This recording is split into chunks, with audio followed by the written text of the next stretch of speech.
आवाज येतोय?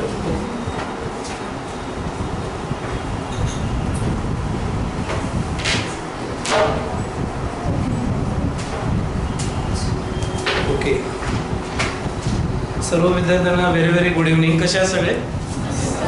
Okay, CGL आणि CHSL करेक्ट ना? ओके, स्मॉल इंट्रोडक्शन देतो माझं. माय सेल्फ मयूर सोनवणे.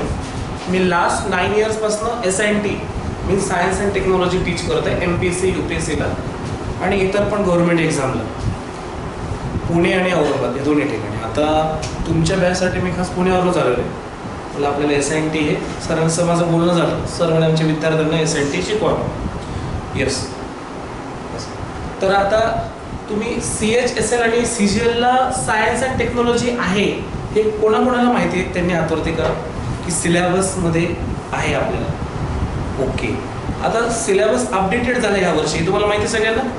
काय अपडेट झालं आहे सिलेबसमध्ये? अपडेशन मेन्समध्ये पण आता काय केलं आहे, GK इन्क्लूड केलेलं आहे. Tier 1चं आता कट ऑफ मेरिट लिस्टमध्ये घेणार नाही.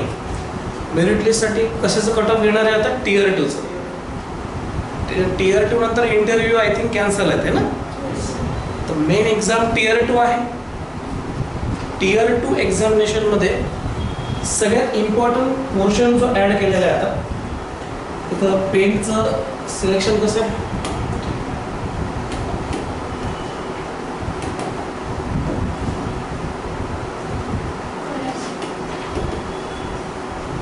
कोणाला माहिती आहे कसं असते?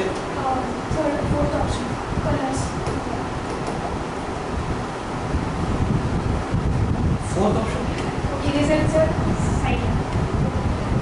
अच्छा, कलर्स.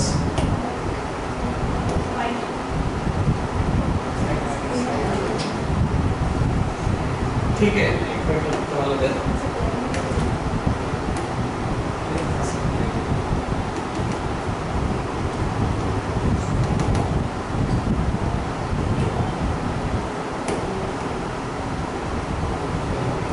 फक्त हां सर हे लिहिता येत त्याच्यात.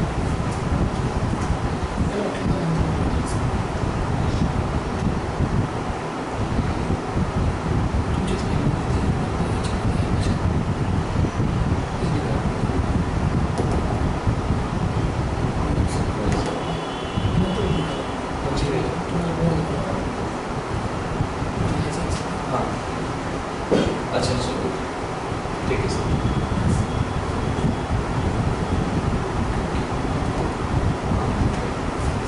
हा फॉन्ट विजिबल आहे सगळ्यांना?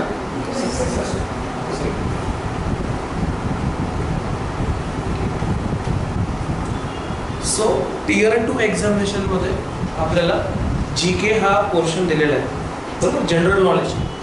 And in that they included science and technology, history, geography, also current affairs and current affairs related to science and technology as well. But GK मध्ये सगळ्यात इम्पॉर्टंट मी असं तुम्हाला सांगेन की आपल्याला जे काही सायन्स आहे याचा मॅक्झिमम पोर्शन आपल्याला विचारणार. पण ह्या सायन्समध्ये आपल्याला कोणते कोणते घटक आहेत? फिजिक्स इम्पॉर्टंट आहे. लास्ट टाइम फिजिक्सवर जास्त क्वेश्चन्स होते. Second is chemistry, then biology. Now recently they asked you the questions on computer. Okay, after that computer and ecology, environment, हे माहिती तुम्हाला सगळ्यांना. याच्यावर क्वेश्चन्स आपल्याला येत आहे. कॉम्प्युटरमध्ये अजून एक पार्ट मी ॲड करतो, IT. IT means information technology.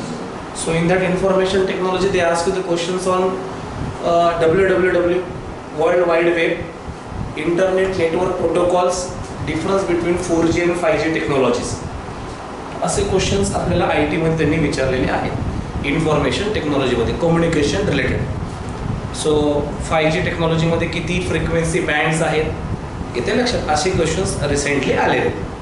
बायोलॉजीसाठी आपल्याला ह्युमन बॉडीचा अभ्यास जास्त करायचा आहे.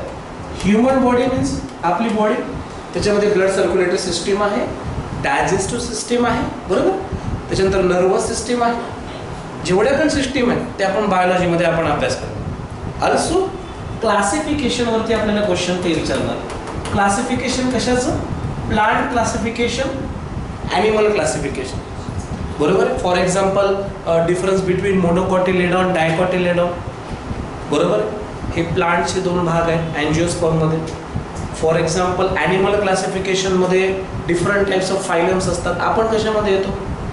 Can anybody tell me? आपण व्हर्टिब्रेट्समध्ये येतो, बरोबर ना. व्हर्टिब्रेटा, व्हर्टिब्रेटा म्हणजे काय? ज्यांना पाठीचा कणा आहे. आणि व्हर्टिब्रेटामध्ये कोणत्या क्लासमध्ये येतो आपण? मॅमल्समध्ये येतो, बरोबर ना. मॅमल्स म्हणजे काय? जे पिलांना जन्म देतात, ज्यांना मॅमरी ग्लँड्स. हे बेसिक आपल्याला माहीत पाहिजे. फॉर एक्झाम्पल आपलं बायोलॉजिकल नेम काय? होमोनिडी सॅपियन, बरोबर आहे की नाही. तुळशीला काय म्हणतात? ऑस्मियम सॅन्क्टम. इथे लक्षात. टायगरला काय म्हणतात माहिती आहे तुम्हाला? पॅन्थेरा टिग्रिस. असे नावं ते आपल्याला एक्झामिनेशनला विचारणार. सांगा ते मी जस्ट डोंट वरी. तुमचं याच्याबद्दल कॉन्फिडन्स काही जणांचा लो असेल तर काही काळजी करायची गरज नाही. आपण फक्त जनरल सायन्स 10th लेवलचं बघणार आहे. But the level of NCERT are not state books, because ही सेंट्रल गव्हर्नमेंटची एक्झाम आहे. NCERT लेवलचे येणार. फॉर एक्झाम्पल बेल्टज एक्सपेरिमेंट कशाशी रिलेटेड आहे माहिती आहे तुम्हाला? हेरिडिटी अँड इनहेरिटन्स, म्हणजे अनुवांशिकता. कशामध्ये इनहेरिटन्स येतं हे सगळं आपल्याला बायोलॉजीमध्ये आपण डिस्कस करणार. त्याच्यानंतर आहे chemistry.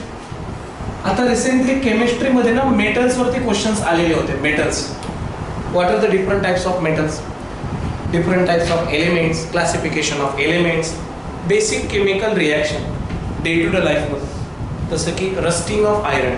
What do you mean by rusting of iron? कोणी सांगू शकतं का मला? लोखंडाचं गंजणे म्हणजे rusting of iron.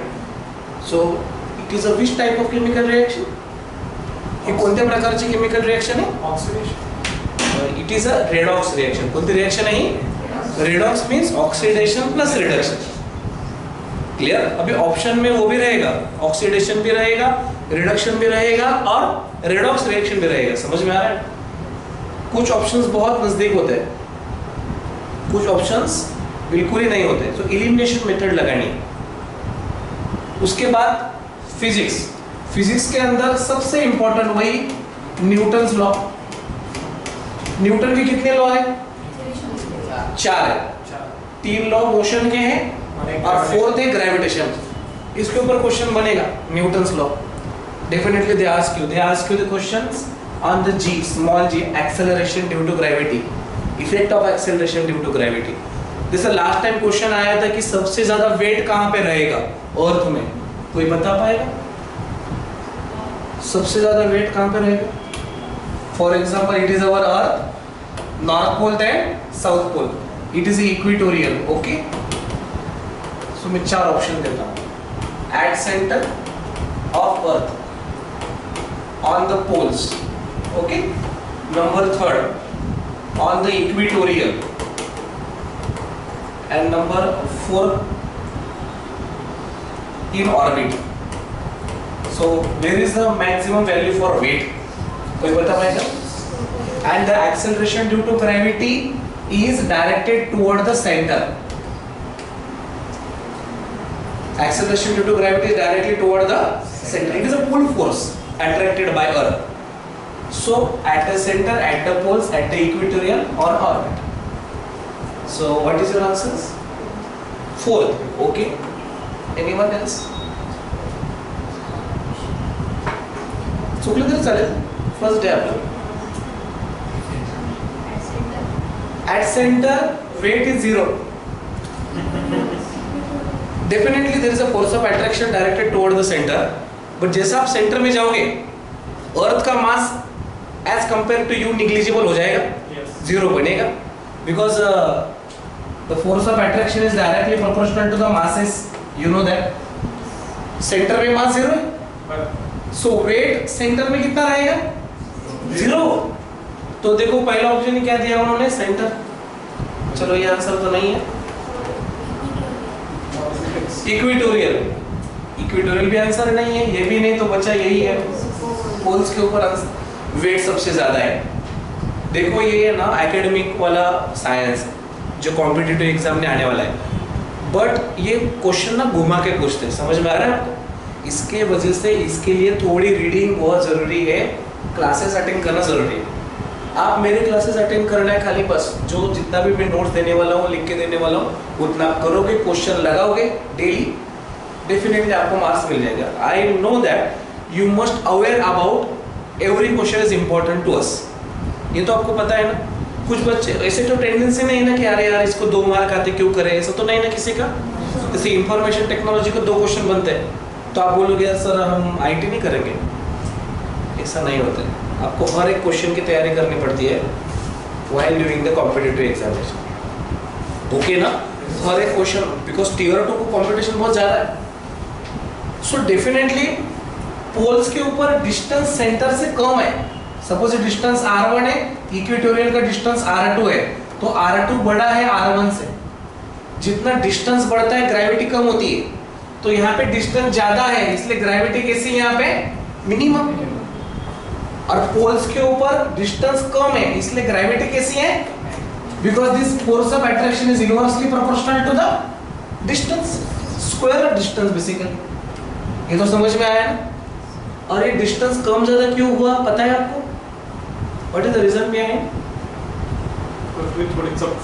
Why it is? Because of rotational motion of Earth. Our Earth rotate about its own axis. That's why equatorial का portion जरा बड़ा हो गया है और पोल्स के साइड में डिस्टेंस शॉर्ट है। इतना भी शॉर्ट नहीं है, 60 किलोमीटर का डिफरेंस है। कितना डिफरेंस है? 60। दोनों के डिस्टेंस में 60 किलोमीटर का डिफरेंस है।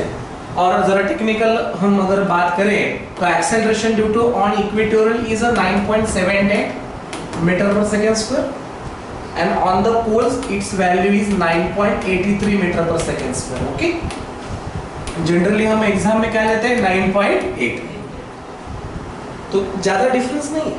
9.78 इक्वेटोरियल पे है, 9.83 ये अलोंग द पोल्स। तो इसके वजह से वेट सबसे ज्यादा कहां पे रहेगा? पोल्स के ऊपर। What is mean by weight? Weight is the mass into acceleration due to gravity. Is it clear? अच्छा, और एक क्वेश्चन मैं पूछता हूं। For example a 5 kilogram of mass transfer on the surface of moon, what happen? Its mass changes और not? Yes और no? एक 5 kg का एक मास है, म्हणजे वस्तुमान, any object. For example this chair belong to 5 kg, ये हमने ट्रांसफर किया on the surface of moon, what happen then? Moon के ऊपर वो चेंज होगा क्या? क्यों नहीं होगा? अच्छा चलो ठीक है, इसका वेट यहाँ पे फॉर एग्जांपल 5 न्यूटन वेट बोल रहा हूँ मैं अभी, और मून के सरफेस के ऊपर जाने के बाद क्या होगा? इसका वेट चेंज होगा क्या, बढ़ेगा कि वही रहेगा? चेंज होगा। तो मास चेंज हो रहा है कि वेट चेंज हो रहा है? वेट चेंज हो रहा है। दोनों में डिफरेंस क्या है? What is the difference between mass and weight? Scalar and vector. Mass is an amount of quantity which is present in it, while weight is the amount of which Earth or Moon attracts it. Okay. Or anyone else? Mass is a number of atoms present in the body, in simple way. And mass is universal constant. Mass never changes. For example, suppose if I shift this chair on the moon, इसका size और shape change नहीं होगा, number of atom कम होंगे क्या इसमें से? But क्या change होगा? वेट। वेट क्या है? Weight is a force. Weight क्या है? And that force is depends upon what? Gravity. Earth की ग्रेविटी और चंद्रमा की ग्रेविटी डिफरेंट है, बराबर ना? Due to gravity changes weight changes but mass remains. इस तरह के क्वेश्चंस हमको आते हैं। तो मैं अभी क्या करने वाला हूँ, 2-3 दिन आपको PYQ में बताने वाला हूँ कि कौन से हमको PYQ करने हैं, ठीक है? तो PYQ के ऊपर शिफ्ट होते जरा।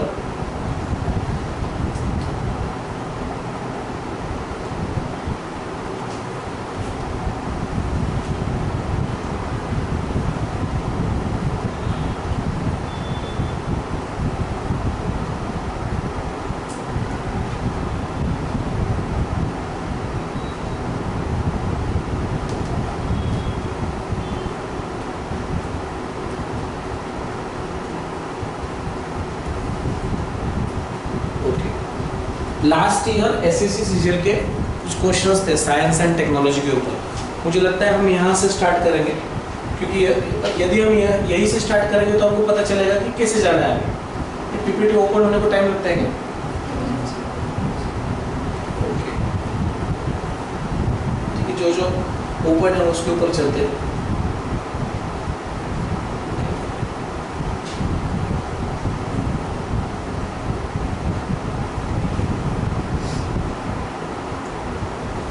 चलिए, क्वेश्चन दिख रहा है आपको? What is the first question? देखो, optical fibre works on which of the following principle of light. Optical fibre works on which of the following principle of light. ठीक है, क्वेश्चन से reflection, refraction, diffraction and total internal reflection. English में comfortable है ना सब? Yes sir. कोई problem तो नहीं है? इसको मराठी में भी मैं बता सकता हूँ अगर किसी को प्रॉब्लम है तो। चलो, ऑप्टिकल फाइबर क्या है आपको ये बताइए आप सबसे पहले। ऑप्टिकल फाइबर क्या होता है? किसको पता है ऑप्टिकल फाइबर के बारे में? हम जस्ट सिट रिलैक्स और जनरलाइज डिस्कशन करेंगे। ओके, ये सीजीएल के क्वेश्चन है, बहुत आसान है, वर्ड लाइनर है। एमपीसी यूपीसी में इतने इजी क्वेश्चन नहीं आते, उसमें जरा 2 लाइन 3 लाइन 4 लाइन तक क्वेश्चंस आते हैं। सीजीएल में, सीजीएल की पोस्ट भी बहुत कमाल की है। यहाँ का डिप्टी कलेक्टर का जितना पेमेंट है ना, उतना पेमेंट सीजीएल के ऑफिसर को मिलता है इनकम टैक्स में, पता है आपको? इतने क्रीम पोस्ट है एसएससी सीजीएल, और इसके लिए थोड़ी मेहनत तो उनको करनी ही पड़ेगी। चलो, मराठी लोगों का परसेंटेज बढ़ना चाहिए सीजीएल में, इसलिए हम प्रयास कर रहे हैं महाराष्ट्र में। ज़्यादा से ज़्यादा बच्चे यूपी के, बिहार के, दिल्ली के बच्चे लगते हैं इसमें। देखो आप, उनका टारगेट रहता है 10वीं के बाद सीजीएल में लगना है, तब से वो मैथ्स पढ़ाई करते हैं। तो आपको वही सिलेबस मैच करना है। ऑप्टिकल फाइबर को, ऑप्टिकल फाइबर के बारे में किसको पता है? अच्छा, चलो, किसके घर में वाईफाई है? Wifi, how, what is the function of wifi? Internet provide करता है, कैसे करता है बता सकते हो आप? वाईफाई में राउटर लगा हुआ है आपके घर में, वो राउटर के वायर है, वो वायर छत पे जाती है, बराबर? That wire is a optical fibre, that wire is a optical fibre जो राउटर में लगती है, और उस ऑप्टिकल फाइबर के मदद से इंटरनेट आपके घर में आता है। ओके, चलो आप मुझे बताइए, पहले क्या था? ऑप्टिकल फाइबर से पहले हम क्या यूज करते थे? हम यूज करते थे कोएक्सियल केबल। पुराने डब्बा टीवी पता है आपको? उसको एक कॉपर की वायर लगती थी टीवी के पीछे, that is a copper wire. और इलेक्ट्रिक करंट थ्रू हम क्या करते थे? सिग्नल को हम पास करते थे, बराबर ना? फिर टीवी में वो सिग्नल आने के बाद लाउड स्पीकर साउंड देगा, पिक्चर ट्यूब आपको पिक्चर दिखाएगा, बराबर ना? And that signal is carried out by electric current. After that we invent this optical fibre. अभी हम क्या करते हैं, हमको और स्पीड चाहिए, इसकी वजह से हमने क्या किया कि इलेक्ट्रिक करंट को भेजने के बजाय हमने इलेक्ट्रिक करंट को कन्वर्ट किया लाइट में। आपको एलईडी पता है? LED, what is the long form of LED? Light emitting diode, light emitting diode. देखो, मैंने सिलेबस अभी स्टार्ट नहीं किया है, हम 2-3 दिन सिर्फ क्वेश्चन देखने वाले हैं, फिर बाद में 1 by 1 टॉपिक वाइज हम जाने वाले, डोंट वरी अबाउट इट। हम जनरल डिस्कशन करेंगे। LED is light emitting diode. LED work कैसे करता है, कसं काम करतं एलईडी? एलईडीला इलेक्ट्रिसिटी देतो आपण, इलेक्ट्रिसिटी दिल्यानंतर काय होतं? एलईडी लाईट लागतो, बरोबर का? एलईडी लाईट लागल्यानंतर लाईट येतो। सेम फिनॉमिनन आपण ऑप्टिकल फायबर मध्ये करत आहे। Rather than sending electrical signal, we convert it into the light signal. We convert electricity into the light, electrical signal into the light. अभी वो जो लाइट है, वो लाइट हमको ट्रैवल करनी है, वो लाइट हमको भेजनी है। तो लाइट को कैसे भेजोगे आप?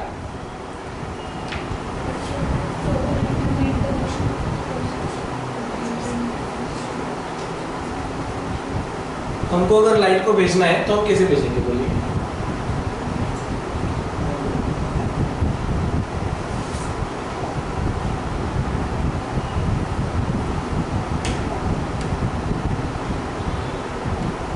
हम क्या करते हैं,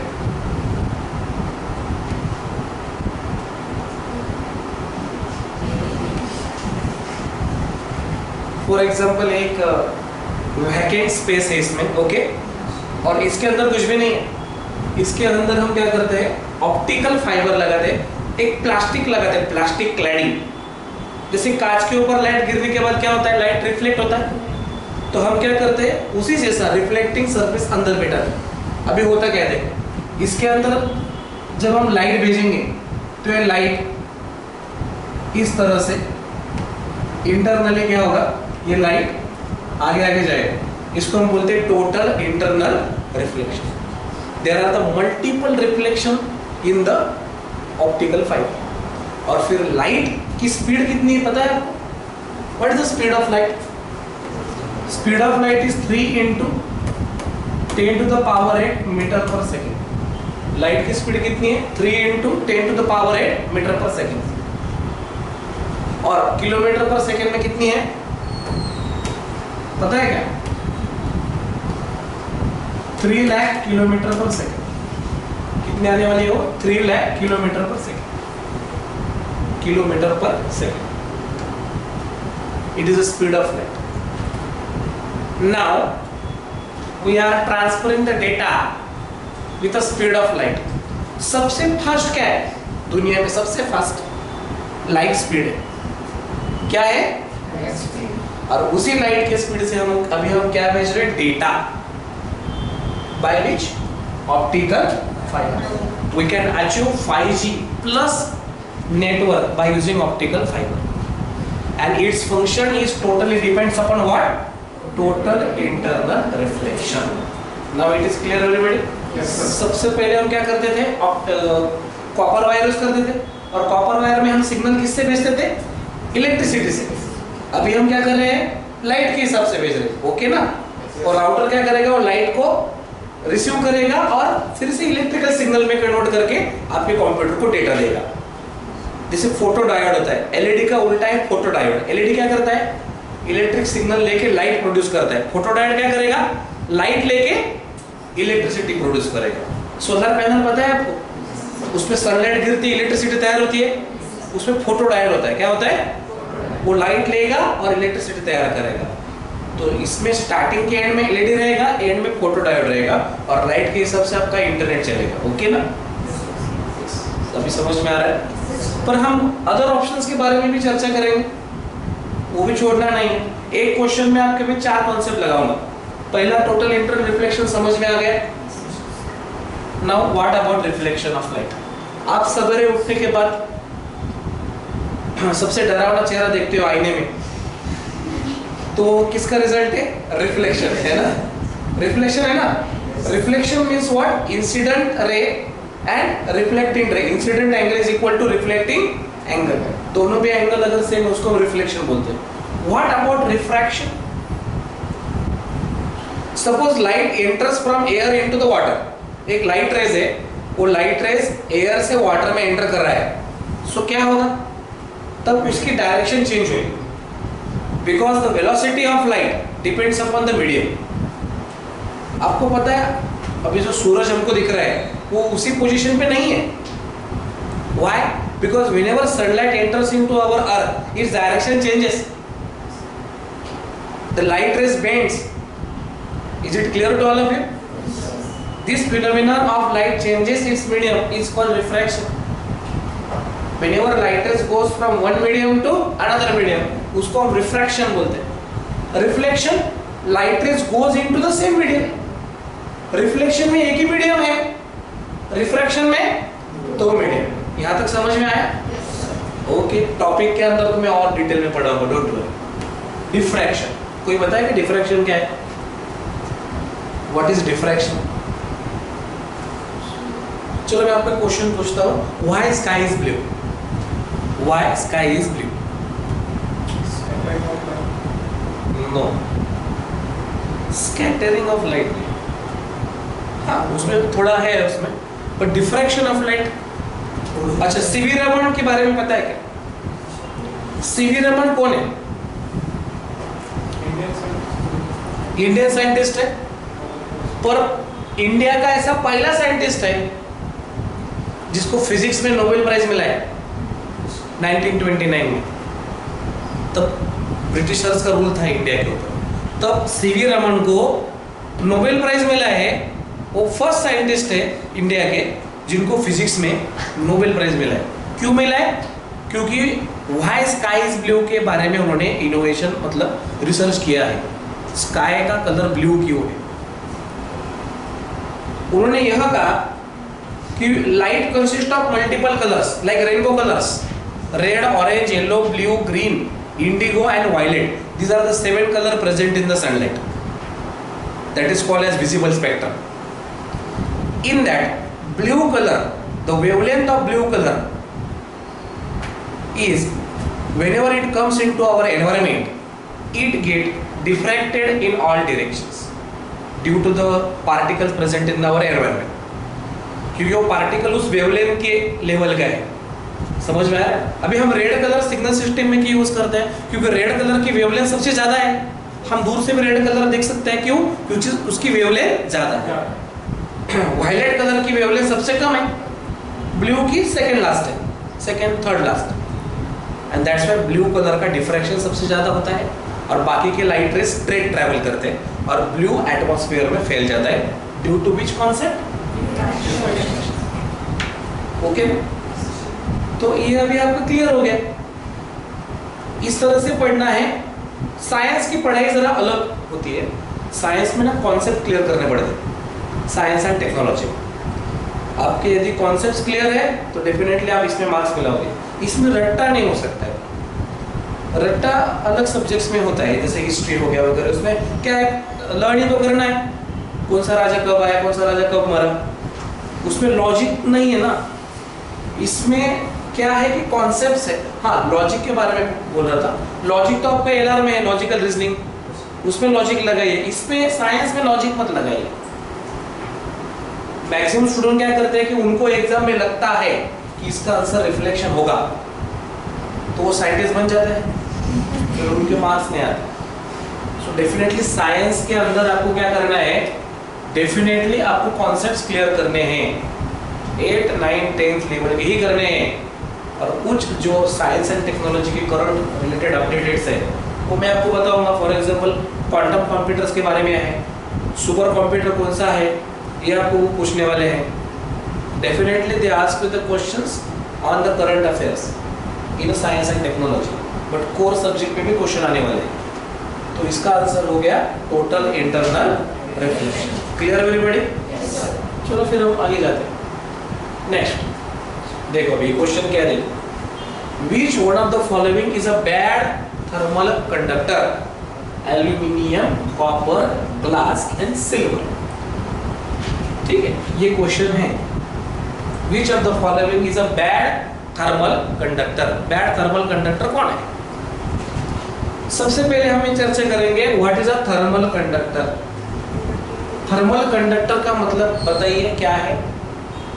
थर्मल मतलब हीट, थर्मल मतलब हीट, कंडक्ट करना मतलब ट्रांसफर करना। इसमें से क्या करना है, उसको ट्रांसफर करना है। थर्मल कंडक्टर क्या करेगा, हीट को ट्रांसफर करेगा। अभी आप ही मुझे बताइए कि हम घर में जो कुकिंग करते हैं उसमें जो यूटेंसिल है, जो बर्तन है, वो किस चीज के बने? कॉपर है। स्टेनलेस स्टील पता है आपको? स्टेनलेस स्टील के बर्तन होते हैं। स्टेनलेस स्टील में क्या प्रेजेंट है पता है क्या? Iron, carbon and chromium. Okay ना? ठीक है। एल्यूमिनियम भी है उसमें, हम एल्यूमिनियम का भी यूज करते हैं। जितने भी मेटल्स होते हैं, मेटल्स याद रखना, they are generally good conductor of heat and good conductor of electricity. Only lead, ये मेटल है पर lead is a bad conductor of heat. समझ में आ रहा है ना? yes. और हाँ, साइंस में अपवाद भी रहते हैं। यस, ऐसे बहुत रहते हैं। तो इसके वजह से हमको वो भी करना है कि देखना है कि कौन सा पूछा है उन्होंने। जैसे लास्ट टाइम मुझे अभी भी याद है कि नॉन मेटल्स दिए थे, उसमें से कौन गुड कंडक्टर ऑफ इलेक्ट्रिसिटी है। तो ग्रेफाइट इज नॉन मेटल है, बट ग्रेफाइट के अंदर इलेक्ट्रिसिटी फ्लो होती है, पता है आपको? आपके मोबाइल का जो टच स्क्रीन है वो ग्राफीन से ही बना है। टच रेजिस्टिविटी पैनल बोलते हैं उसको, ठीक है, मैं बाद में बताऊंगा उसके बारे में। थर्मल गुड कंडक्टर, जितने भी मेटल है वो गुड कंडक्टर ऑफ हीट है। एल्यूमिनियम मेटल है क्या, पता है एल्यूमिनियम मेटल है, करेक्ट। एल्यूमिनियम का यूज कहाँ पे होता है, यूटेंसिल में भी होता है, मोटर व्हीकल्स में होता है, एरोप्लेन्स बनाने में भी एल्यूमिनियम का यूज होता है, पता है क्या, क्योंकि ये हल्के रहते हैं ना। सेकेंड कॉपर, कॉपर तांबे बोलते हैं उसको, है ना, good conductor of electricity and good conductor of heat है, ओके ना। Silver is the most good conductor of heat. सबसे नंबर 1 में जो कंडक्टर ऑफ हीट है वो कौन है, चांदी, सिल्वर है, हमेशा याद रखो। चलो अभी कौन बचा, अभी ग्लास मेटल है क्या,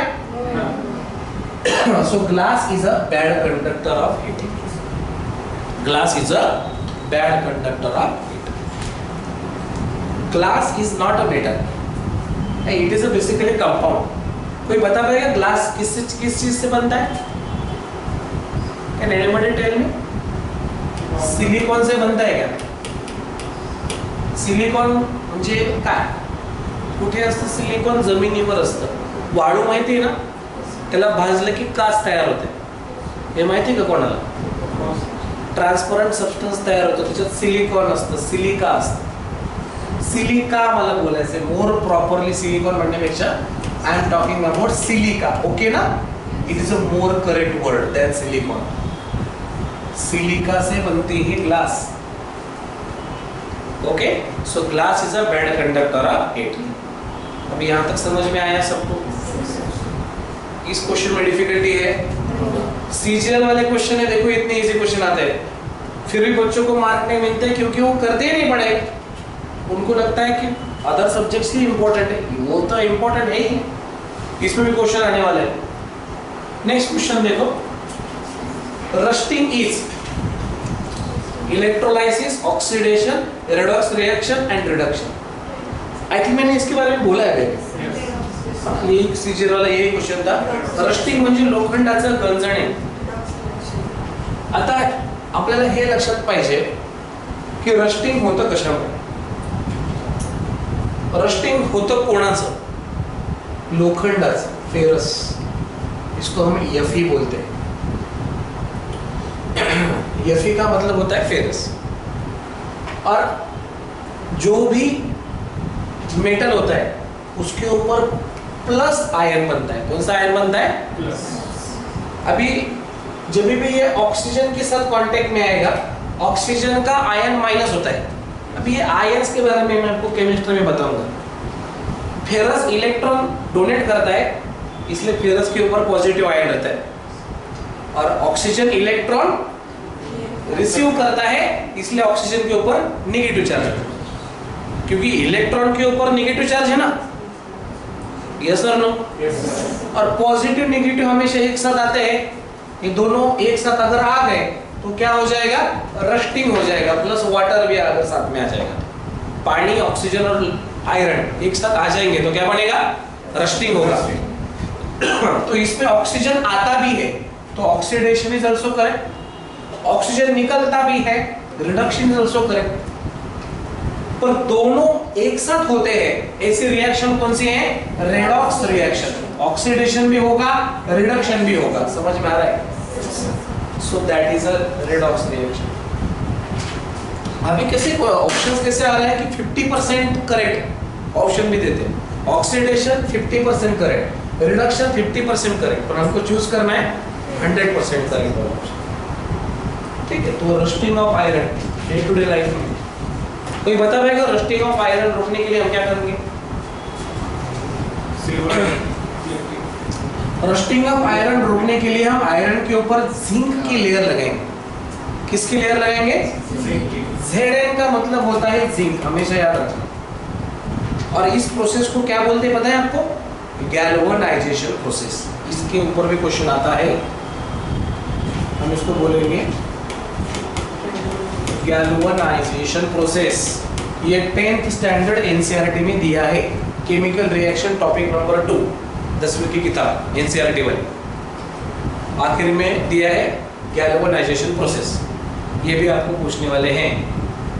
यहाँ तक समझ में आ रहा है ना? 10th स्टैंडर्ड का चैप्टर साइंस लगाना है खाली बस, ठीक है। गैल्वेनाइजेशन प्रोसेस में हम क्या करते हैं, जिंक की लेयर आयरन के ऊपर लगाते हैं ताकि ऑक्सीजन और आयरन के बीच में एक दीवार रहे, और zinc is a very less reactive to oxygen, तो जिंक अपोज करेगा ऑक्सीजन के लिए और उनका कांटेक्ट न होने से रस्टिंग नहीं होगा। समझ में आया? हाँ, okay. Next, which among the following is not cation? Which of the following is not cation? Aluminium ion, copper ion, sulphate ion, थोड़ा मिट गया, जिंक आयन है यहाँ। फोर्थ ऑप्शन क्या है? Zinc ion. और पूछा है नॉट कैटायन।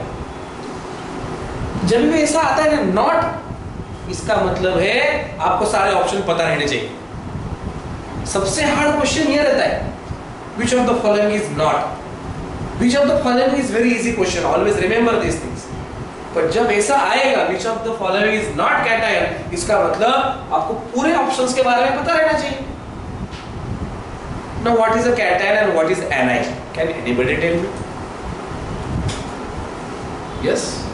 सर मेटलचे कॅटायन असतात आणि नॉन मेटलचे अनायन्स असतात. व्हेरी गुड, करेक्ट आहे तुमचं। अजून कॅटायन म्हणजे जे इलेक्ट्रॉन डोनेट करू शकतात किंवा त्यांच्याकडे एक एक्स्ट्रा इलेक्ट्रॉन आहे की जो एक्स्ट्रा आहे, जो +1 +2 +3 असू शकतो. ओके. आणि अनायन्स मध्ये -1 -2 -3 बरं, +4 -4 हे फक्त कार्बनच्या बाबतीत असतात. बरं, किंवा कार्बन आयन तयार नाही करत, हां, कार्बन तो कोव्हॅलेंट बॉन्ड तयार करतो. अजून सोपं करून सांगतो. फॉर एक्झाम्पल, एक वेसल आहे या ठिकाणी, असं ॲज्युम करू आपण, आणि ह्या वेसलमध्ये आपण 2 इलेक्ट्रोड टाकूया, 2 मेटॅलिक प्लेट आपण टाकूया. एक मेटॅलिक प्लेट आपण प्लसला जॉईन करू आणि एक मेटॅलिक प्लेट आपण मायनसला जॉईन करू. एक प्लेट प्लसला जॉईन आहे, एक प्लेट मायनसला जॉईन. बरं, जी प्लेट प्लसला जॉईन आहे याला आपण एनोड म्हणतो. काय म्हणतो आपण याला? आणि जी प्लेट मायनसला आहे that plate is called as cathode. Clear everybody? There are 2 plates, anode and cathode. For example, इसको हमने इलेक्ट्रिसिटी दे दिया and just assume that it consist of salt solution. What is salt? Sodium chloride. Sodium chloride का मतलब salt होता है, उसमें 2 तरह के एलिमेंट है, एक सोडियम है जिसके ऊपर प्लस आयन है और दूसरा क्लोरीन है जिसके ऊपर minus ion. Is it clear? And whenever we transfer the electricity from the solution, what happen? तो आपको यह समझ में आएगा कि opposite polarity attract each other. Plus minus के पास जाएगा, माइनस प्लस के पास जाएगा. अभी ध्यान दो यार, ये एनोड है, एनोड के ऊपर प्लस चार्ज है, ये प्लस वाला किसको अट्रैक्ट करेगा? Na प्लस को या Cl माइनस को? Cl minus. Yes, exactly correct. तो ये Cl माइनस कहाँ पे जाएगा? एनोड के पास. समझ में आ रहा है ना? माइनस जाएगा प्लस के पास. तो ये क्लोरीन को हम बोलते हैं एनायन. क्या बोलते हैं हम? Anion. Is it clear everybody? अभी मुझे बताइए, ये माइनस के पास कौन जाएगा? सोडियम. सोडियम जाएगा. सोडियम के ऊपर कौन सा चार्ज है? प्लस. तो ये कैथोड के पास जा रहा है, इसलिए हम इसको क्या बोलेंगे? कैटायन बोलेंगे. इसका मतलब यह हुआ जो भी कैटायन है उसके ऊपर पॉजिटिव चार्ज है. और आपको यह हमेशा याद रखना है, जितने भी मेटल है, मेटल वो पॉजिटिव चार्ज के ही होते हैं, क्योंकि मेटल्स इलेक्ट्रॉन डोनेट करते हैं. समझ में आया? तो मेटल हमेशा कैटायन ही रहते हैं. और पूछा क्या है? Which is not cation. अभी मुझे बताइए, एल्यूमिनियम मेटल है क्या? Yes, aluminium is metal, it is cation. Copper is metal, it is cation. And zinc is also metal, it is cation. ये तीनों भी कैटायन है. पूछा क्या था? Which is not. Sulphur is non metal. Sulphur कौन है? क्योंकि वो इलेक्ट्रॉन एक्सेप्ट करेगा, that's why sulphate is a anion. यहाँ तक समझ में आए? अभी क्या होता है कि अच्छा, आप में से जो स्टूडेंट है जो अभी साइंस फील्ड में नहीं है, प्लीज रेज योर हैंड। और जिनका 11th 12th में भी साइंस नहीं था, ऐसे कौन कौन है? ओके, तो ऐसे स्टूडेंट का मैं प्लीज थैंक यू। ऐसे स्टूडेंट का होता क्या है कि 10वीं के बाद छूट जाता है ना, उनको पता रहता है एनायन कैटायन, पर वो कंफ्यूज हो जाते हैं क्योंकि आफ्टर 10th स्टैंडर्ड साइंस के साथ ही नहीं है। पर देखो, साइंस की थोड़ी सी अगर हमने पढ़ाई कर ली तो ये सब आप रिवाइज कर पाओगे, इतना हार्ड नहीं है, 10th लेवल का हम कर सकते हैं। और साइंस हमको डे टू डे लाइफ का आने वाला है, ये दुनिया ही साइंस के ऊपर चल रही है। ये मोबाइल फोन्स, 5G, करेक्ट ना, इंटरनेट, आप जो भी चीजें यूज करते हो ऑटोमेशन में, सब में साइंस है। Our life is also health science. हमको अपने बॉडी के बारे में ही पढ़ना है, अपना डाइजेस्टिव सिस्टम कैसे काम करता है, स्केलेटल सिस्टम कैसे काम करता है, ये तो पढ़ना है ना। सो डेफिनेटली कुछ वर्ड्स आपको अलग लगेंगे, तो इसके हम निरंतर प्रैक्टिस करेंगे तो आ जाएगा। नेक्स्ट क्वेश्चन के बारे में पूछते हैं। The body of the complex animal consist of basic type of tissue. ये बायोलॉजी वाला क्वेश्चन। कौन से भी बॉडी में, एनिमल बॉडी में 4 तरह के टिश्यूज होते हैं। कौन से टिश्यू होते हैं? कितने नंबर होते हैं? 4। टिश्यू का मतलब क्या है बताइए मुझे। देखो, हमारी बॉडी बनती है सेल से। किससे बनती है? Cells. The group of cells, the group of cell is called as tissue. Group of cell is called as tissue, and the group of tissue becomes organ, and the group of organ become body. Group of organ become body. So in the animal there are generally 4 types of tissues are present. ये आपको general information चाहिए। Number 1 epithelial tissue, number 2 connecting tissue, number 3 muscular tissue, and number 4 nervous tissue. Nervous system है ना अपनी body के अंदर। किसी गर्म चीज के ऊपर अगर हाथ पड़ जाए तो हम हाथ पीछे लेते हैं, reflex action done by nervous system. Clear? Muscular system है, कनेक्टिंग टिश्यू है, इपिथेलियल टिश्यू है। ये 4 तरह के टिश्यू रहते हैं हमारे बॉडी के अंदर। These are the 4 types of tissue present in our body. और यहाँ पे पूछा क्या था, कितने हैं? 4000 है कि 400 है कि 40 है कि 4 है? There are 4 tissue. इतना तो हमको समझ में आना चाहिए कि 4 तरह के टिश्यू ह्यूमन बॉडी के अंदर है। थोड़ा सा और नॉलेज चाहिए। सेल, किसने बताया सेल के बारे में सबसे पहले? उसका नाम है रॉबर्ट हुक, बराबर ना? क्या नाम है उनका? रॉबर्ट हुक ने सबसे पहले सेल का इनोवेशन किया था। इतना तो पता चाहिए, ओके ना? सेल से ही बनते, टिश्यू से बनते, ऑर्गन से बॉडी। 4 तरह के tissue, epithelial, connecting, muscular and nervous. समझ में आ रहा है? आप कुछ इंपॉर्टेंट पॉइंट लिख भी लीजिए, थोड़ा सा रिटर्न भी कर लीजिए ताकि आपको याद रहेगा आपने क्या पढ़ा है। कुछ हार्ड है क्या? आपको यह समझ में आएगा कि इसको 1-2 बार रीडिंग देना जरूरी है और क्लासेस एक ही बार अटेंड करने जरूरी है, बाद में हो जाए। मी तुमचं वर्गामध्येच कव्हर करून घे, काही तुम्हाला दुसरं करायची गरज हे एवढं। आम्ही तर MPSC स्टेट सर्व्हिस UPSC ला पण सायन्स शिकवतो, तेवढं हार्ड नाही आहे। आणि माझं नेचर आहे की मी एक्झाम पॉईंट ऑफ व्ह्यू शिकवतो, म्हणजे मला नॉलेज आहे म्हणून मी सगळं सांगत बसणार असं नाही आहे।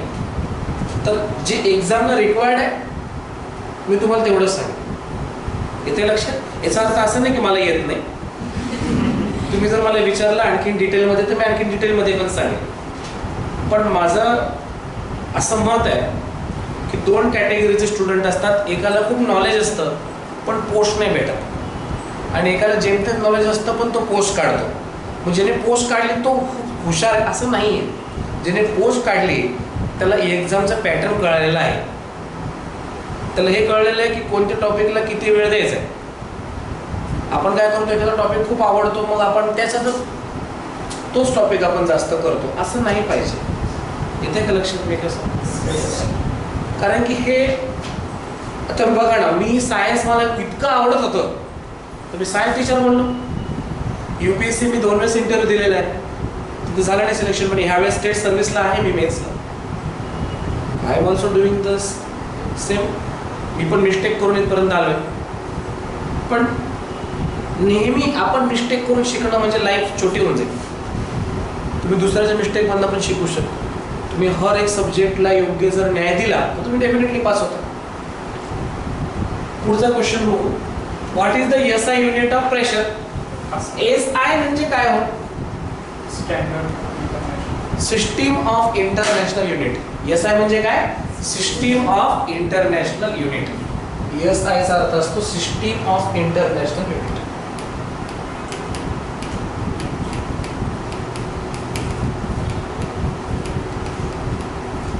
It is a system of international units. Can anybody tell me how many fundamental quantities is present in the SI system? Generally there are three fundamental quantities. कोणत्या कोणत्या आहे? Length, mass and time. These are the three important fundamental quantities. But SI system consists of 7 fundamental quantities. हे सगळं माहित पाहिजे. मी फिजिक्सच्या first topic मध्ये तुम्हाला सांगणार जेव्हा आपण क्वेश्चन्स घेणार. कोण कोण आहे अजून माहिती तुम्हाला? Temperature, current, then luminous intensity, and at last is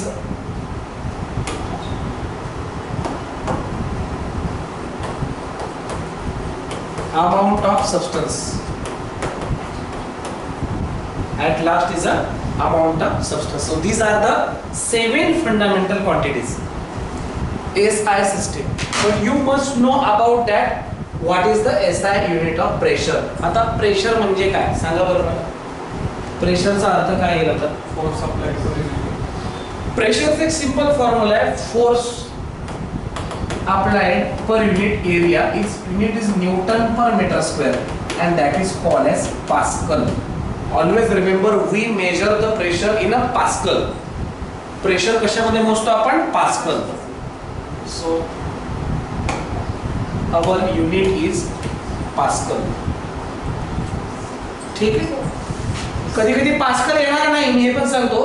ते तुम्हाला देतील newton per metre square. They can ask you this. म्हणजे न्यूटन पर मीटर स्क्वेअर पण असू शकतं. पास्कल आहे किंवा न्यूटन पर मीटर स्क्वेअर आहे. ओके का? Any difficulty in this? Pressure. तुम्ही कोणी कोणी ऐकलं हे प्रेशर हा शब्द कुठे ऐकलाय तुम्ही? अच्छा बरोबर आहे. ठीक आहे. कुकर प्रेशर बरोबर आहे तुमचं. अजून वॉटर प्रेशर. वॉटर प्रेशर आहे. एक तुम्ही ATP ऐकलंय का? नाही I am not talking about that energy वाला. एनर्जी वाला अडिनोसाइन ट्राइफॉस्फेट नहीं बोल रहा हूँ. ATP means atmospheric pressure. ATP इसको बोलते हैं एटमॉस्फेरिक प्रेशर. मराठीमध्ये त्याला वातावरणीय दाब म्हणतात. त्याला आपण एटमॉस्फेरिक प्रेशर म्हणतो. सगळ्यात जास्त एटमॉस्फेरिक प्रेशर कुठे असतं बरं? सगळ्यात जास्त एटमॉस्फेरिक प्रेशर असतं सी लेवलला, समुद्राच्या पातळीला, किनाऱ्याला. तुम्ही जसं उंचावर जाणार प्रेशर वाढेल का कमी होईल? कमी होत जाणार. मग जेवढे पण नाही पर्वत चढणारे लोक असतात बघा, ॲट अ हाईट गेल्यावर नाकात तो रक्त येतं माहिती तुम्हाला. Why it happens? प्रेशर कमी आहे, बॉडीतलं प्रेशर वाढतं. To compensate it, to balance it. बाहेरचं प्रेशर कमी झालं तर बॉडीचं प्रेशर वाढतं माहिती तुम्हाला. सी लेवलला जे प्रेशर आहे किती आहे माहिती तुम्हाला? 1.013 into 10 to power 5 पास्कल. हे माहित पाहिजे. पण आता मला तुम्ही सांगा प्रेशर मोजतो कशामध्ये? आपण प्रेशर मेजर करत असतो बॅरोमीटर मध्ये. कशामध्ये मेजर करतो आपण? Barometer. Barometer is a device. It is used to measure the pressure. ह्या बॅरोमीटर मध्ये ॲटमॉस्फेरिक प्रेशर किती माहिती का?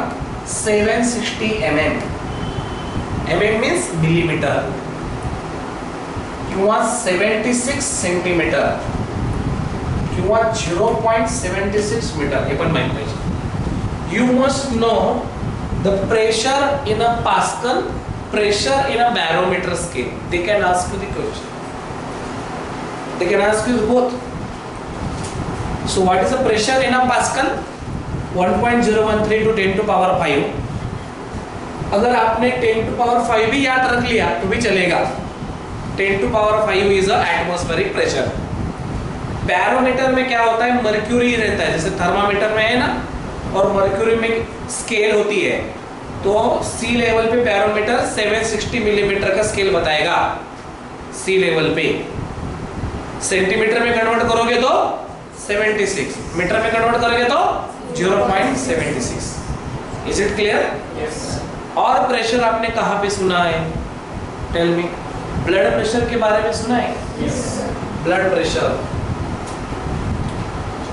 ठीक है. किसमें हम चेक करते हैं blood pressure? What is a device used to check blood pressure? उसको हम बोलते हैं सिग्मोमैनोमीटर. याद रखो प्लीज. वो पट्टी लगा दे, देखो हाथ को, बलून रहता है छोटा वाला, यस. उसमें प्रेशर लगा के फिर वो चेक करते हैं. अभी तो डिजिटल आ गया है. सो ब्लड प्रेशर मेजर करने के लिए क्या है, सिग्मोमैनोमीटर का यूज होता है.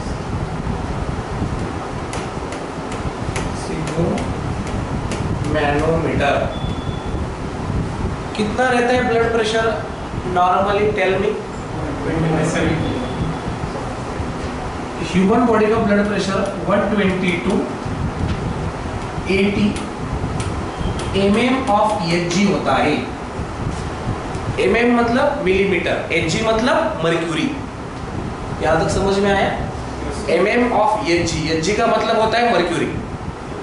मर्क्यूरी है अपने हार्ट के अंदर, फिर मर्क्यूरी क्यों लिखा है मैंने? बिकॉज जिस डिवाइस से हम मेजर करने वाले हैं उसमें मर्क्यूरी है. वो मर्क्यूरी की स्केल है 120 पे और 80 पे. तो 120 क्या है और 80 क्या है, बताइए मुझे.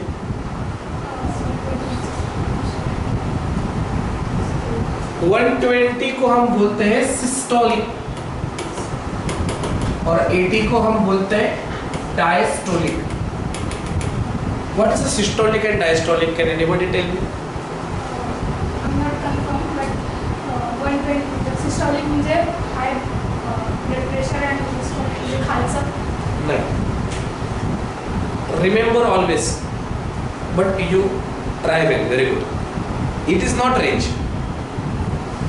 120 सिस्टोलिक 120 ही चाहिए और डायस्टोलिक पे 80 ही चाहिए. अभी बताता हूँ क्या है. We have 4 heart chambers. Clear? Yes. जो नीचे वाले हार्ट चेम्बर है उसको हम बोलते हैं वेंट्रिकल. क्या बोलते हैं? वेंट्रिकल. और ऊपर वाले जो हार्ट चेम्बर है उसको हम एट्रियम बोलते हैं. क्या बोलते हैं? नीचे वाले वेंट्रिकल, ऊपर वाले एट्रियम. 4 चेम्बर्स है. वेंट्रिकल की साइज बड़ी है और एट्रियम की साइज छोटी है वॉल्यूम के हिसाब से. जब हमारा ब्लड वेंट्रिकल से निकलता है, बड़ा वॉल्यूम से निकलता है, तब प्रेशर चाहिए 120. Ventricle pressure is 120. पर जब ब्लड हम एट्रियम से वेंट्रिकल में जाता है, एट्रियम के जो वॉल्स ओपन होते हैं ना, valves, opening and closing of valves, यही तो हार्ट बीट है. Heart beat means what? Opening and closing of valves. Valves क्या करते हैं? थोड़ी देर 0.1 सेकेंड ब्लड को होल्ड करते हैं. प्रेशर क्रिएट होने के बाद वॉल ओपन होता है, ब्लड आगे जाता है. जैसे गार्डन में पानी डाल दिया, पाइप को बंद कर दे, प्रेशर क्रिएट हो गया, छोड़ दिया तो पाइप पानी आगे जाएगा. उसी तरह से होल्ड एंड प्ले ऐसा होता है. तो opening and closing of our valve is a heart beat. उसका साउंड आता है lub dub. Lub dub sound आता है. Okay. 72 heart beats per minute होता है. 72 हार्ट बीट्स पर मिनट. और 1 मिनट में 5 लीटर ब्लड पंप होता है. और बॉडी के अंदर ही 5 लीटर ब्लड है. तो 1 मिनट के अंदर पूरा बॉडी सर्कुलेट करता है. समझ में आया क्या?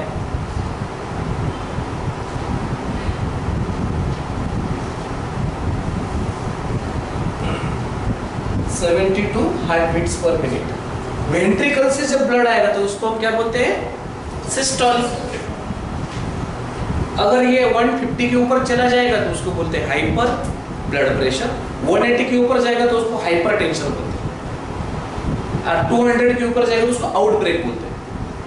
अगर ये 100 तक आ जाएगा, 120 से 100 और 80 का 60 के नीचे आ जाएगा डायस्टोलिक, तो उसको बोलते हैं low blood pressure. High blood pressure से सबसे खतरनाक है लो ब्लड प्रेशर। समझ में आया? मराठी भाषेमध्ये म्हणजे तुम्ही जर सांगितलं सिस्टॉलिकचं म्हणजे हाय ब्लड प्रेशर, पण आपण त्याला म्हणजे उच्च रक्तदाब म्हणणार. हां, आपण म्हणजे डॉक्टर कसं नॉर्मल भाषेमध्ये म्हणतात की वरचं ब्लड प्रेशर 120 किंवा 130 असं पण सांगतात. हा, ते पेशंटला समजावं म्हणून सांगतो. हां, मी तेच सांगत हो, अरे नाही, व्हेरी गुड. तो 120 म्हणजे वरचा म्हणजे इन द सेन्स खालच्या चेंबरचं ब्लड प्रेशर आहे इथे लक्षात. आणि आयफ्रेमचं किती येतं 80. पण त्याच्या जर वर गेलं तर हायपर ब्लड प्रेशर होणार आहे, खाली गेलं तर लो ब्लड प्रेशर होणार आहे. आता हे तर मी तुम्हाला टॉपिक नाही शिकवत आहे, फक्त क्वेश्चन बघा ना. मी क्वेश्चन काय माझा प्रेशर, मी तुम्हाला कुठे फिरून नेलं. आणि असंच अनालिसिस आपण करायचं. मला MPSC मध्ये मी ही हॅबिट केली. आमचे पण शिक्षकांनी आम्हाला काय सांगितलं की एक प्रश्न असेल तर त्याचे 4 प्रश्न बनवायचे, कारण की 4 ऑप्शन असेल तर 4 प्रश्न बनतात. आलं का लक्षात? हे ॲनालिसिस ह्या सब्जेक्टसाठी करावं लागतं. मॅथ्स आणि रिझनिंगचं अलग असतं, तुम्हाला तर माहिती आहे, ते इलिमिनेशन मेथड लागते. आणि हर एक सब्जेक्टचा स्वभाव अलग असतो बरं. त्या सब्जेक्टचं त्या स्ट्रॅटेजीने स्टडी करावं लागतं, लक्षात ठेवा. तर आपल्याकडे एकच मंत्र आहे, काय? कॉन्सेप्ट्स. आपल्याला कॉन्सेप्ट क्लिअर करायचे. आणि मला सांग, काही वाईट आहे का? जर तुम्हाला कोणी विचारलं की ब्लड प्रेशर कशाने मोजतं, जर तुम्हाला सांगता येत नसेल तर थोडंसं अपमानास्पद होऊ शकतं ना आपल्याला. आपण कॉम्पिटेटिव्ह एक्झामिनेशनची तयारी करणारे मुलं आहे, कोणत्याही पॉईंटवर कोणत्याही मुद्द्यावर बोलता आलं पाहिजे, कळतंय ना? नॉलेज आपल्याला पाहिजेच पाहिजे तेवढं. तुम्ही उभं राहिलं की एवढं बोलायला पाहिजे की परत दुसरं कोणी आला नाही पाहिजे बाजूला, स्पेशली रिलेटिव्ह आहे की नाही. तर माझं हे म्हणणं आहे की प्रेशर जेव्हा मी तुम्हाला शिकवेल त्याच्याशी निगडीत अजून मी तुम्हाला पॉईंट्स वगैरे सांगेल, मी तर कोई बताने वाला डिटेल. ठीक आहे. Next question is this. Hemoglobin is important component of white blood cells, red blood cells, plasma. All of options are correct. Where is hemoglobin is present? Yes. तो मतलब ऑप्शन कौन सा है ये बताइए. हीमोग्लोबिन ब्लड में ही है और ये तीनों भी ब्लड में है. तो ब्लड में कहाँ है? WBC में है, RBC में है, प्लाज्मा है, तो तीनों में भी है. यस, तीनों में भी. ओके. Yes madam. नो, तो बताइए हीमोग्लोबिन कहाँ पे? अच्छा, क्वेश्चन ब्लड के ऊपर है.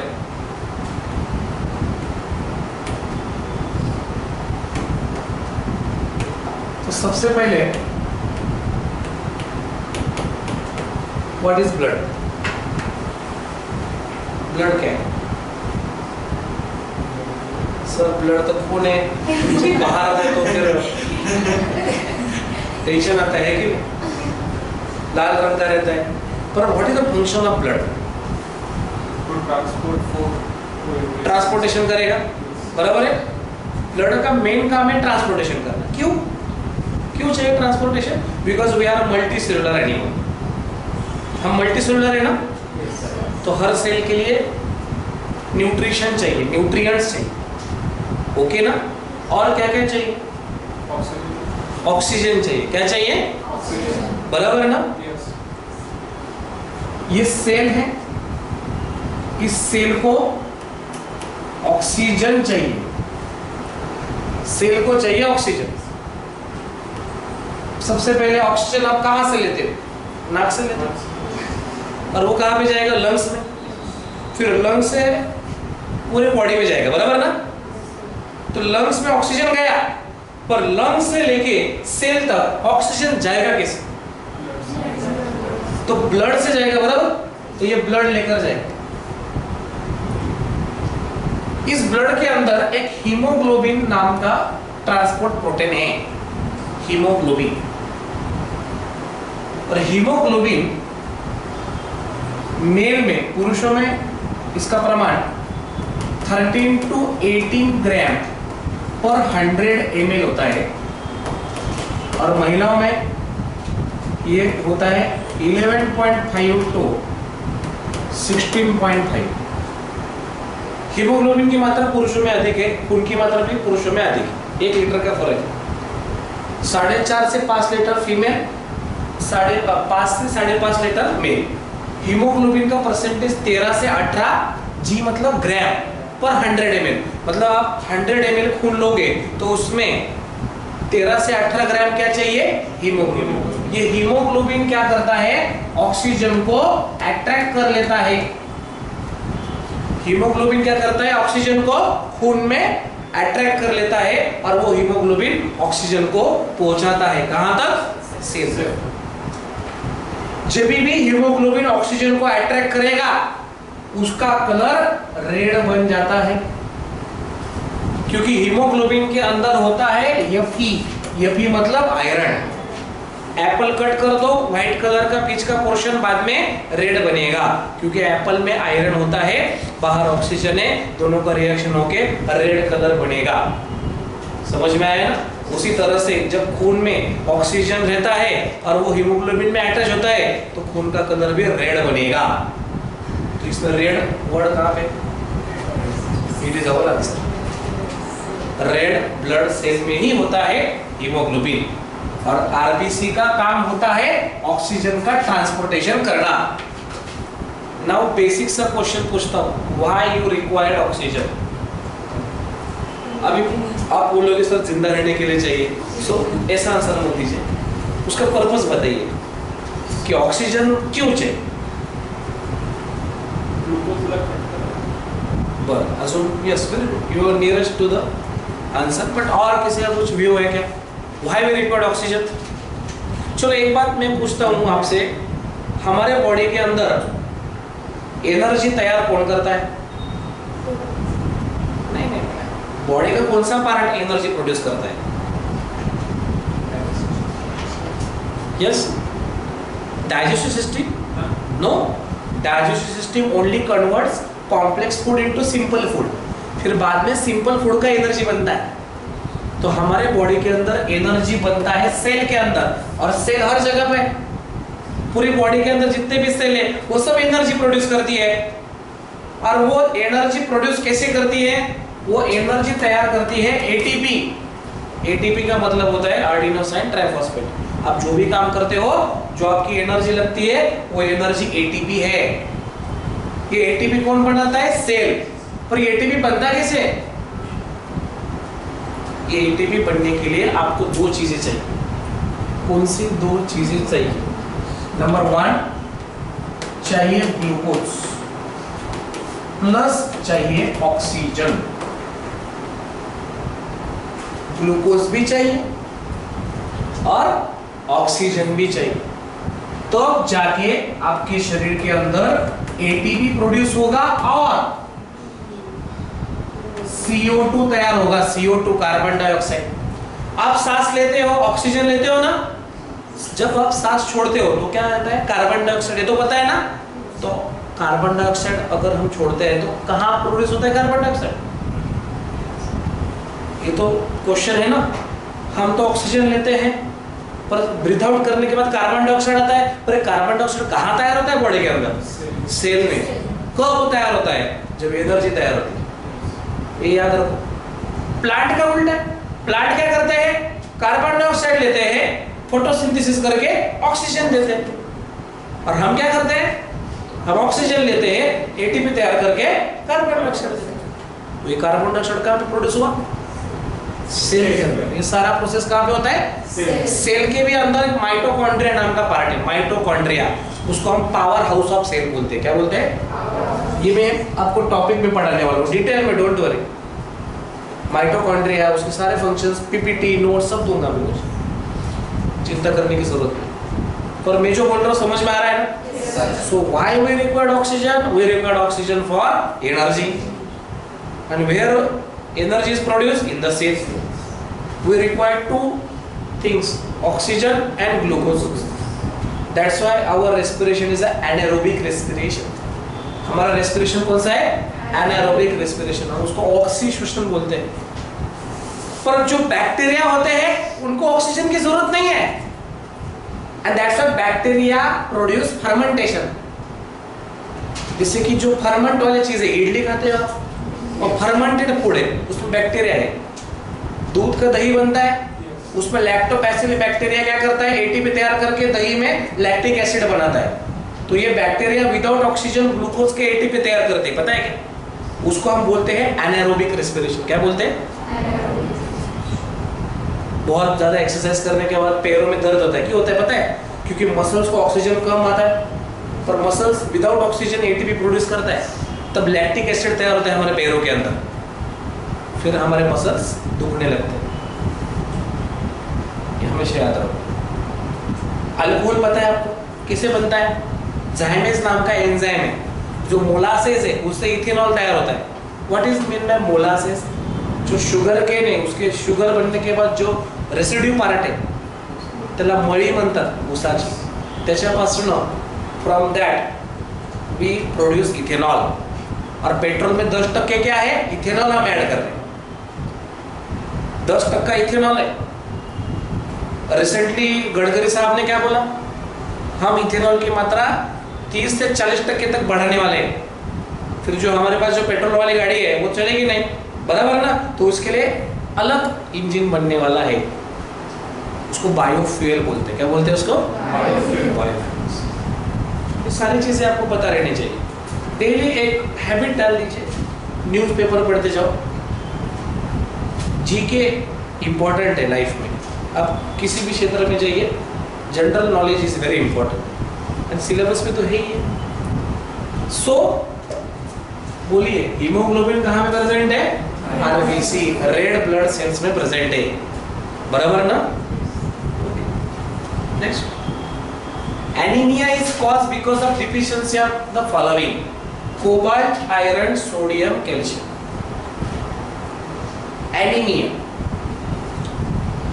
मैं यहाँ पे बोल देता हूँ, जब भी हमारे बॉडी के अंदर हीमोग्लोबिन की कमी हो जाती है। अभी मुझे बताइए, अगर हीमोग्लोबिन कम हो गया, मैंने क्या बताया था? पुरुषों में कितना चाहिए? 13 to 18। महिलाओं में कितना चाहिए? 11.5 to 16। समझो पुरुषों में 13 के नीचे आ गया, महिलाओं में 11.5 से पहले आ गया, तो क्या होगा? मतलब हीमोग्लोबिन का काम कम हो जाएगा। हीमोग्लोबिन का काम क्या था? Oxygen transfer. अभी ऑक्सीजन ट्रांसफर हुआ क्या? नहीं। अगर सेल में ऑक्सीजन नहीं आएगा तो एटीपी तैयार होगा क्या? नहीं।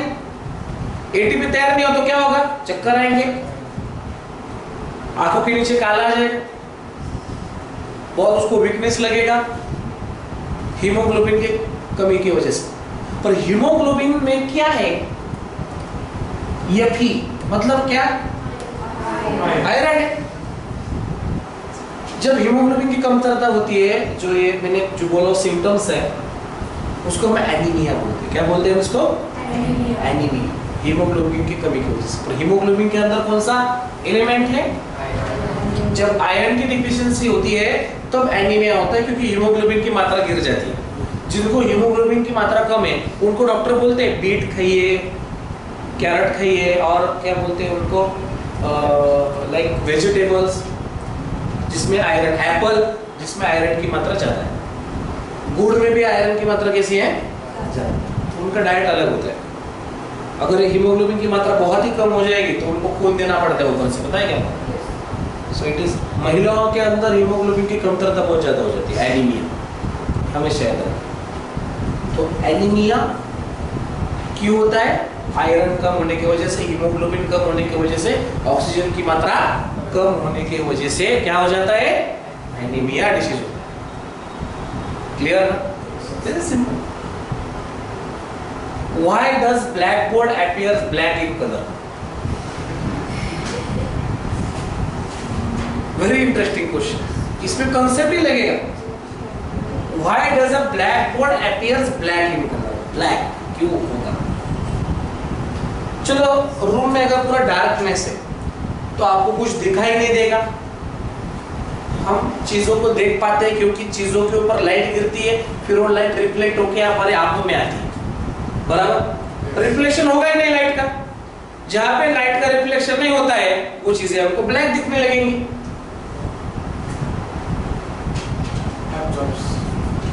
It absorb all the colours, जितने भी कलर है वो क्या करते हैं, ये एब्जॉर्ब कर लेता है। ब्लैक कलर क्या कर लेता है, एब्जॉर्ब कर लेता है। Is it clear everyone? इसकी वजह से ब्लैक बोर्ड हमको ब्लैक ही दिखता है। What is dry ice? आपने दो तरह के आइस, फ्रिज में आइस रहते, देखो वो बाहर निकालने के बाद मेल्ट हो जाते हैं, पर कभी कभार देखो शॉप्स में आइस रहते हैं ना, तो मेल्ट नहीं होते वो जल्दी। और घाटी में वगैरह जो डेड बॉडीज रखते हैं वहां पे जो आइस रहता है वो मेल्ट नहीं होता है ना। डेड बॉडीज रखने के लिए इसे कवर्ड रहते हैं, आइस के ऊपर रखते, क्यों रखते हैं, खराब ना हो बॉडी, उसके रिलेटिव मिल जाएंगे, क्लियर हो जाएगा केस, तो वो देते हैं। पता है ना आपको ये रिसेंटली हुआ था, वो घाटी में जो आइस रहता है ना वो 2 नंबर में बेच के फिर वो आइस गोला वाले बेचते थे, पेपर में भी आया था। ऐसा होता है, स्कैम बहुत होता है। तो व्हाट इज ड्राई आइस? तो ये इसमें रहता है solid carbon dioxide. Carbon dioxide पता है ना, उसका टेम्परेचर कम कर दो, हो गया ड्राई आइस। ड्राई आइस का मतलब है सॉलिड कार्बन डाइऑक्साइड। अभी कोई बच्चे क्या करेंगे, सॉलिड वाटर कर देंगे तो उनको पता ही नहीं ना, ऐसे नेगेटिव मार्क होने की वजह से रिजल्ट नहीं आता है फिर सीजीएल का। कब है आपकी सीजीएल की एग्जाम? इस साल फॉर्म तो भरा है ना आपने? जुलाई में है ना, 18 जुलाई। किसने किसने सीजीएल का फॉर्म भरा है 2023 का? Very good. और सीएचएसएल का किसने फॉर्म भरा है? सीएचएसएल। कभी कभी मुझे लगता है सीएचएसएल से सीजीएल इजी है। सीएचएसएल में ना मतलब टाइपिंग वगैरह बहुत झंझट है, सीजीएल में नहीं है। 1-2 सेकंड देरी होने की वजह से वो टाइपिंग जिसको नहीं आता है, जिसको आता है वो अच्छा है, टाइपिंग आना चाहिए ना सीएचएसएल वालों। सीजीएल वालों को कोई जरूरत नहीं टाइपिंग की। ठीक, next, who discover bacteria? Bacteria किसने डिस्कवर किया है? Antonie van Leeuwenhoek, Robert Brown, Robert Hooke, Robert coach.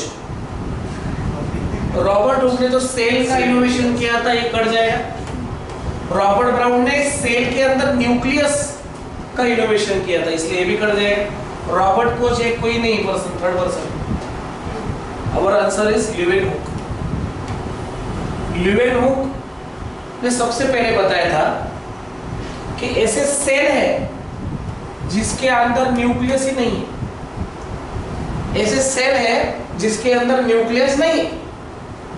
Such cells are called as prokaryotic cell।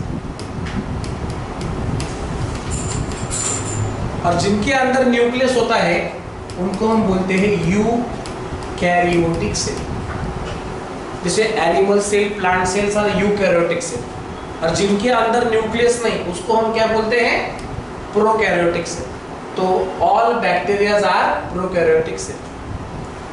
Classification में kingdom Monera is belongs to this bacterias. Monera kingdom belongs to bacteria. Okay, so bacteria are basically a prokaryotic cell जिनमें nucleus नहीं है। कुछ अच्छे भी bacteria होते हैं और बुरे भी बैक्टीरिया होते हैं। अभी टीबी, ट्यूबरक्यूलोसिस, ये क्यों होता है? Due to bacteria. सबसे पहले वैक्सीनेशन टीबी का ही लेते हैं। कौन सी वैक्सीन है टीबी की? टीबी की वैक्सीन है बीसीजी, याद रखो, बीसीजी, बैसिलस कालमेट-ग्यूराइन। 3 साइंटिस्ट ने इनोवेट किया था बीसीजी। शिशु का जन्म होते ही सबसे पहले वैक्सीन बीसीजी का देते हैं, पता है? टीबी का।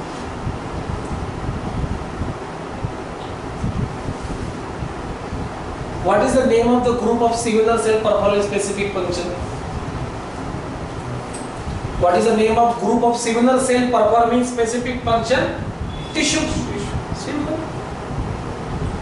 Next, plant tissue how many types? तीन तरह के टाइप्स है प्लांट में। कौन से देखो, एक डर्मल है, ग्राउंड है एंड वेस्कुलर। तीन तरह के टिश्यू रहते हैं प्लांट के अंदर। प्लांट जो वनस्पति है उनमें तीन तरह के टिश्यू से, एक dermal, ground and third is a vascular. आगे जाते हैं, ये देखिए, which of the following is not property of electromagnetic wave? Not property electromagnetic wave। आप मोबाइल फोन में जो बात करते हो ना, उस वेव को इलेक्ट्रोमैग्नेटिक वेव बोलते हैं। इलेक्ट्रोमैग्नेटिक वेव का एक नेचर है, they can propagate without medium. For example देखो, सनलाइट इलेक्ट्रोमैग्नेटिक वेव है, और मैं जो बोल रहा हूँ, जो साउंड है, that is a mechanical wave. अगर हम अंतरिक्ष में चले जाएंगे तो साउंड प्रोपोगेट नहीं हो पाएगा, आप मेरी आवाज नहीं सुन सकते। But sunlight is able to travel in vacuum as well, because light is a electromagnetic wave. त्याला विद्युत चुंबकीय तरंग पण म्हणतात, electromagnetic wave. Electromagnetic wave does not show interference and diffraction। oscillating electric field, magnetic field are perpendicular। ये है perpendicular, electric field magnetic field दोनों है। इलेक्ट्रोमैग्नेटिक वेव है ट्रांसवर्स वेव, यस करेक्ट। इस तरह से जो वेव्स है ना, उसको हम ट्रांसवर्स वेव बोलते हैं, जिनका वाइब्रेशन परपेंडिकुलर होता है। ये भी है। Electromagnetic wave do not require medium for propagate, बराबर है, इनको मीडियम की जरूरत नहीं। तो ये ऑप्शन फर्स्ट गलत है, मतलब अपना आंसर वो है। क्या आंसर है? Electromagnetic wave do not show interference, they show interference and diffraction. बताता हूं, इंटरफेरेंस मतलब लाइट, जो व्हाइट लाइट है ना, white light, it consist of 7 rainbow lights. Clear? जो डिस्पर्शन में अलग होते हैं, डिस्पर्शन प्रोसेस में हमको रेनबो दिखता है, ये सारे लाइट एक साथ आते हैं, उसको हम इंटरफेरेंस बोलते हैं। क्या बोलते हैं? पिक्चर ट्यूब में, घर में हमेशा टीवी जो रहता है, पिक्चर ट्यूब हमेशा RGB कलर की होती है। RGB पता है क्या? RGB, रेड, ग्रीन, ब्लू, ये तीन ही फंडामेंटल कलर्स है। ये तीन कलर एक साथ आने से अलग अलग कलर प्रोड्यूस होते हैं स्क्रीन के ऊपर। पता है क्या? कलर टीवी में ये तीन ही कलर होते हैं, RGB। इनकी मात्रा कम ज्यादा करने के बाद अलग अलग शेड्स तैयार होते हैं। पता है क्या आपको ये चीज? इसको हम RGB बोलते हैं, रेड, ग्रीन, ब्लू बोलते हैं। तो ये कलर एक साथ आने के बाद दूसरा कलर तैयार होता है, उसको हम क्या बोलते हैं? इंटरफेरेंस। तो इंटरफेरेंस होता है, यहाँ पे क्या बोला है? नहीं होता है। That is our answer. तो जब भी ऐसा नॉट वाला आता है ना, इसका मतलब आपको उसके बारे में पूरी इंफॉर्मेशन चाहिए। Electromagnetic wave is able to travel in vacuum, there is a transverse wave and also it is a perpendicular to each other। ये सीजीएल वाले क्वेश्चन से बहुत इजी है। देखो, हार्ड की डेफिनेशन क्या है? जो हमने नहीं पढ़ा है, जो हमको नहीं आता है, उसको ये हम हार्ड बोलते हैं। एक बार आपने पढ़ लिया तो हार्ड कुछ भी नहीं, ये आप समझ लीजिए। सिलेबस में कुछ हार्ड होता ही नहीं, जो नहीं पढ़ते वो ही हार्ड होता है, बस यही बात है। Clear everybody? Yes, sir. So these are the some types of question that I want to show you। ये PPT आपको मिल जाएगी, don't worry। And we can start our syllabus from next lecture, okay? कल से हम ये syllabus start करेंगे। syllabus में physics, chemistry, biology, SSC CGL वाला, plus computer, IT, CGL के लेवल का, और environment जो है ecology, उसके ऊपर भी क्वेश्चंस आते हैं। फॉर एग्जांपल प्रदूषण मीन्स पोल्यूशन के ऊपर क्वेश्चंस आते हैं। कौन से पोल्यूटेंट्स होते हैं, carbon dioxide, carbon monoxide, green house effect क्या है, तो इस तरह के भी क्वेश्चंस, एक दो क्वेश्चन पूछे। क्लियर है बेटे? तो मतलब जितना भी जीके है समझ लो, जीके के जितने क्वेश्चंस आने वाले हैं उसके 50% क्वेश्चंस साइंस एंड टेक के रहने वाले हैं। हिस्ट्री का एक हाथ तो आएगा, ज्योग्राफी का एक हाथ तो आएगा, और एसएनटी के क्वेश्चन 50% रहने वाले हैं, क्योंकि एसएनटी में जनरल साइंस भी है, टेक्नोलॉजी भी है, इसका करंट अफेयर्स भी है। समझ में आया? आप पीवाईक्यू देख लीजिए, पीवाईक्यू में आपको समझ में आएगा साइंस एंड टेक्नोलॉजी का इम्पोर्टेंस क्या है। और बहुत सारे स्टूडेंट को इसमें मार्क्स नहीं आए, इसमें मार्क्स नहीं आएंगे तो क्या होगा? रिजल्ट में आप कम पड़ जाओगे। तो वही होगा, यूपी बिहार के बच्चे आगे निकल जाएंगे। वो तो आगे है ही है, हमको उनके लेवल तक पहुंचना है। Clear everybody? And definitely CGL वाले post is very cream post. 5 days working week, 2 days holiday, life is set. Central government exam, central government का पेमेंट स्टेट गवर्नमेंट से ज़्यादा होता है। करो मेहनत, पोस्ट ही निकाल दो इस बार। एंड ऑल्सो एक बोलूँगा, जिनको ओबीसी रहता है, कैटेगरी में जो स्टूडेंट है, उनका सेंट्रल गवर्नमेंट का सर्टिफिकेट चाहिए। तो ऐसे बहुत केसेस हुए जिनके पास स्टेट गवर्नमेंट का नॉन क्रिमिनल है और सेंट्रल का नहीं, तो उनको निकाल दिया वहाँ से। तो सेंट्रल का सर्टिफिकेट निकाल के रखो, टाइम रहते ही सिलेक्शन होगा, फिर आप घूमोगे इधर उधर, फिर वो 1 महीने में नहीं मिलते, उसको 2-3 महीने। ओके, जो कैटेगरी वाले स्टूडेंट है, सेंट्रल का सर्टिफिकेट निकाल के रखो, ठीक है? पढ़ते जाओ जरा उसका पूरा एडवर्टाइजमेंट वगैरह क्या है, ठीक है? तो आपको अच्छा तो लगा ना? आता है थोड़ा बहुत मुझे? थैंक यू एवरीबॉडी, कल मिलते हैं। Thank you.